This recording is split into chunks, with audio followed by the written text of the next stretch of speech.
Selamat datang di podcast Rumah Vaksinku. Saya Dr. Felix Nathan Trisnadi, spesialis anak. Bayangkan skenario ini. Jam menunjukkan pukul 2 pagi. Mata kamu sudah berat sekali. Rasanya seperti diberi lem perekat. Tapi, suasana rumah justru jauh dari kata tenang. Ada suara tangisan melengking yang konstan, keras, dan ini bagian paling menakutkannya tidak mau berhenti. Kamu sudah ganti popok, sudah kasih susu, suhu ruangan pas, tapi bayi kamu tetap menangis sambil mengepalkan tangan kecilnya. Pernah dengar cerita horor seperti ini? Wah, itu bukan sekadar cerita horor. Itu ritual inisiasi bagi banyak orang tua baru. Dan jujur saja, itu momen di mana logika rasional kita sering kali runtuh. Kita panik, kita merasa gagal. Padahal, yang sedang terjadi mungkin adalah fenomena medis yang paling misterius, namun umum, kolik. Kolik. Satu kata yang pendek, tapi efeknya bisa bikin satu rumah tangga guncang. Tapi sebenarnya, apa sih definisi pastinya? Karena rasanya setiap bayi menangis dibilang kolik, padahal mungkin cuma lapar. Apa ada batasan jelasnya? Ada, dan ini menarik. Di dunia medis, kita sering pakai aturan 3 atau rule of 3. Bayi menangis lebih dari 3 jam sehari, setidaknya 3 hari dalam seminggu, dan berlangsung selama lebih dari 3 minggu. Dan kuncinya di sini, bayinya sehat, berat badannya naik, tidak demam, tidak ada infeksi. Secara fisik dia bugar, tapi secara emosional dia seperti sedang dalam penderitaan besar. Itu paradoks yang aneh sekali ya. Bayi sehat tapi menangis seolah-olah sedang kesakitan luar biasa. Itu pasti bikin orang tua bingung setengah mati. Anak saya sehat, tapi kok menjerit seperti ini? Tepat sekali. Dan itulah kenapa kolik sering disebut sebagai tantangan psikologis bagi orang tua, bukan cuma tantangan fisik bagi bayi. Coba bayangkan, tugas utama orang tua adalah menenangkan anak. Ketika kamu melakukan segalanya menggendong, menyusui, menimang, dan tangisan itu tidak berhenti, kamu merasa tidak berguna. Itu pukulan telak buat ego dan mental kita. Betul. Rasa bersalahnya pasti luar biasa. Tapi mari kita gali lebih dalam ke penyebabnya. Kenapa ini bisa terjadi? Apakah pencernaannya bermasalah? Atau ini soal temperamen bayi? Nah, ini dia bagian yang paling membuat frustrasi sekaligus menarik. Sampai detik ini, sains belum bisa menunjuk satu penyebab tunggal yang pasti. Ini seperti teka-teki jigsaw yang potongannya banyak. Teori lama bilang ini soal gas di perut, makanya disebut kolik dari bahasa Yunani kolikos yang berhubungan dengan usus besar. Idenya adalah perut bayi kram karena gas. Masuk akal sih. Kita saja kalau perut kembung pasti uring-uringan. Apalagi bayi. Betul, tapi teori itu mulai digeser. Banyak ahli sekarang lebih condong ke teori trimester keempat. Pernah dengar istilah ini? Trimester keempat? Maksudnya 3 bulan pertama setelah lahir? Persis. Idenya begini, manusia itu sebenarnya lahir prematur kalau dibandingkan mamalia lain. Anak kuda lahir bisa langsung jalan. Bayi manusia, mengangkat kepala saja susah. Jadi, 3 bulan pertama itu sebenarnya janin yang harus hidup di luar rahim. Nah, dunia luar ini terlalu bising, terlalu terang, terlalu ramai buat sistem saraf mereka yang belum matang. Jadi maksudmu, kolik itu sebenarnya reaksi overstimulasi? Seperti sistem overload pada komputer? Analogi yang sempurna. Bayangkan kamu baru datang dari ruangan spa yang gelap, hangat, ada suara white noise konstan seperti di dalam rahim, lalu tiba-tiba kamu dilempar ke tengah konser rock di stadion. Lampu sorot, suara bising, suhu berubah-ubah. Di sore hari, sistem saraf bayi sudah jenuh. Mereka tidak punya cara lain untuk memproses kelebihan input itu selain dengan shutdown, lewat tangisan. Wow, itu perspektif yang mengubah cara pandang banget. Jadi tangisan itu bukan karena sakit fisik, tapi karena mereka stres dengan dunia ini? Bisa dibilang begitu, mereka rindu suasana rahim. Makanya, bayi kolik seringkali tenang kalau dibawa naik mobil atau ditaruh di dekat suara vacuum cleaner. Ah, iya. Teman saya pernah cerita dia harus menyalakan hair dryer jam 3 pagi cuma supaya bayinya diam. Saya pikir dia bercanda atau sudah gila karena kurang tidur.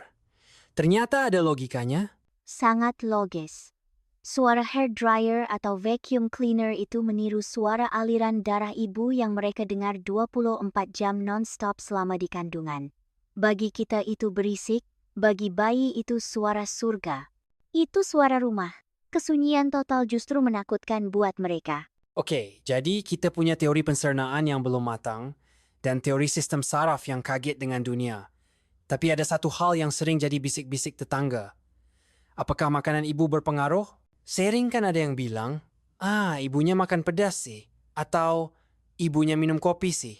Itu mitos atau fakta? Itu area abu-abu, tapi lebih sering condong ke mitos yang membebani ibu. Memang, pada sebagian kecil kasus kecil ya ada sensitivitas terhadap protein susu sapi yang dikonsumsi ibu atau yang ada di susu formula. Tapi mayoritas kasus kolik tidak sembuh hanya dengan ibu mengubah dietnya jadi bubur kecap setiap hari. Seringkali, ibu sudah diet ketat sampai stres sendiri, tapi bayinya tetap kolik. Itu poin penting. Jangan sampai ibu yang sudah lelah ditambah beban harus pantang makan ini itu tanpa hasil yang jelas. Kasihan sekali. Betul. Kesehatan mental ibu adalah kunci di sini. Tahu tidak, salah satu risiko terbesar dari kolik itu bukan pada bayinya, tapi pada orang tuanya. Maksudnya? Risiko shaken baby syndrome atau sindrom bayi terguncang. Ini sisi gelap yang harus kita bicarakan. Ketika orang tua sudah sangat lelah, kurang tidur kronis, dan bayi terus menangis tanpa henti, ada detik di mana emosi memuncak. Keinginan untuk mendiamkan bayi dengan cara mengguncangnya bisa muncul. Dan itu fatal. Itu mengerikan. Tapi saya bisa membayangkan bagaimana tekanannya bisa mendorong seseorang ke titik itu. Jadi, kolik ini sebenarnya ujian ketahanan mental keluarga ya? Sangat. Makanya, saran terbaik untuk menangani kolik seringkali bukan resep obat buat bayi, tapi strategi manajemen stres buat orang tua. Kalau kamu merasa sudah di ambang batas, taruh bayi di tempat aman di boxnya lalu keluar kamar selama 5,10 menit. Pakai headphone, dengar musik, tarik napas. Bayi menangis sendirian selama 10 menit di tempat aman, tidak akan trauma. Tapi kalau kamu memaksakan diri saat emosi meledak, itu yang bahaya. Put on your own oxygen mask first, ya? Filosofi keselamatan pesawat. Oke, sekarang kita bicara solusi praktis. Selain vacuum cleaner tadi, apa lagi yang bisa dilakukan orang tua untuk bertahan hidup melewati fase ini? Karena kan tidak mungkin kita biarkan saja sampai 3 bulan. Tentu, kita bisa mencoba mereplikasi suasana rahim. Dr. Harvey Karp mempopulerkan metode 5S. Salah satunya swaddle atau membedong. Bedong yang ketat bukan longgar memberikan sensasi pelukan rahim yang sempit. Lalu side, stomach position, tapi ini hanya untuk menenangkan saat digendong ya, bukan untuk tidur. Kenapa posisi miring? Atau tengkurap membantu? Karena itu mematikan refleks moro atau refleks kaget mereka. Lalu ada shushing suara syeh yang keras di telinga bayi. Ingat, di dalam rahim itu suaranya sekeras vacuum cleaner. Jadi kalau kita cuma kap-kap-kap pelan, mereka tidak dengar. Harus syeh yang tegas. Jadi harus berani berisik untuk menenangkan? Ironisnya, ya. Dan terakhir swing atau ayunan ritmis. Gerakan kecil dan cepat, seperti menggigil, bukan ayunan lebar. Kepala bayi di dalam rahim itu selalu bergoyang-goyang kecil setiap ibunya bergerak. Jadi kombinasi bedong, suara bising, dan goyangan ritmis itu seringkali jadi tombol off ajaib buat tangisan kolik. Tombol off ajaib. Rasanya itu yang dicari semua orang tua. Tapi mari kita bicara soal durasi. Kapan mimpi buruk ini berakhir? Apakah tiba-tiba suatu hari bayi bangun dan berhenti menangis? Kabar baiknya, ya, ini 100% temporer.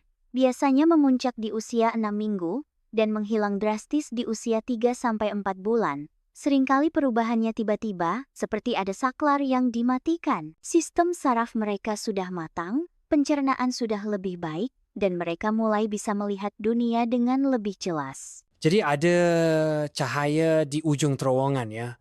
3 atau 4 bulan terasa seperti si abad kalau dijalani setiap malam.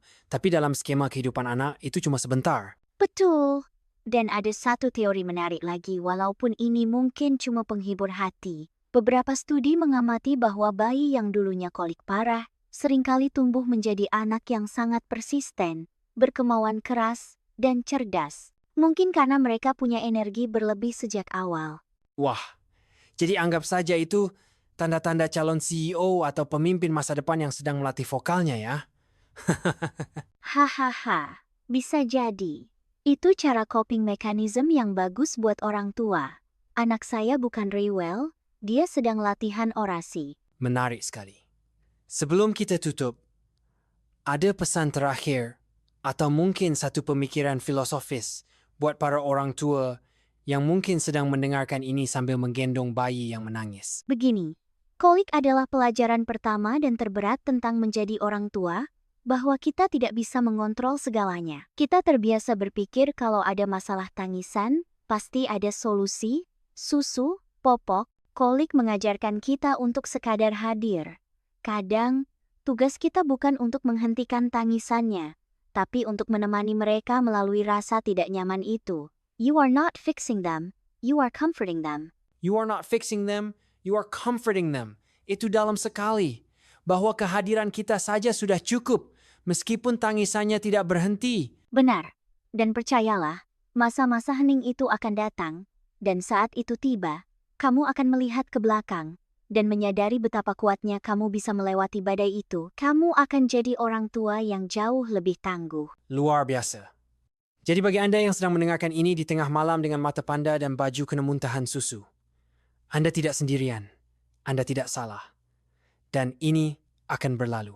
Terima kasih sudah berbagi wawasan yang mencerahkan ini. Sama-sama. Tetap semangat para pejuang malam. Sampai jumpa di episode berikutnya, di mana kita akan terus membedah misteri-misteri kehidupan lainnya. Selamat beristirahat. Semoga